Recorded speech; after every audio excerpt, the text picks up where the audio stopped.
Hej, jeg vil i dag gerne vise, hvordan Googles nye søgeapp den fungerer. Og her vil jeg bruge stemmestyringen til det.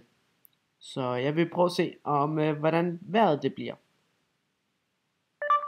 What is the weather gonna be like today? The forecast for Odense today is 8 degrees and mostly sunny. Og det gik jo super hurtigt, men jeg vil også gerne vide, hvordan vejret bliver på mandag. What is the weather gonna be like on Monday? The forecast for Odense on Monday is 8 degrees with fog.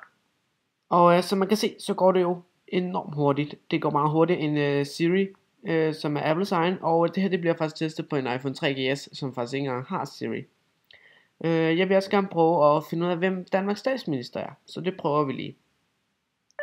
Who is the Prime Minister in Denmark? The Prime Minister of Denmark is Helle Thorning-Schmidt. Og som man kan se, så fungerer det jo også super godt. Den viser et billede, og den viser, hvem hun er, med tekst og det hele, og nedenunder så er det bare en almindelig søgning. Skulle det ske, at Google ikke forstår, hvad man siger, så viser den bare et Google søgeresultat ud fra, hvad den tror, den har sagt. Tak.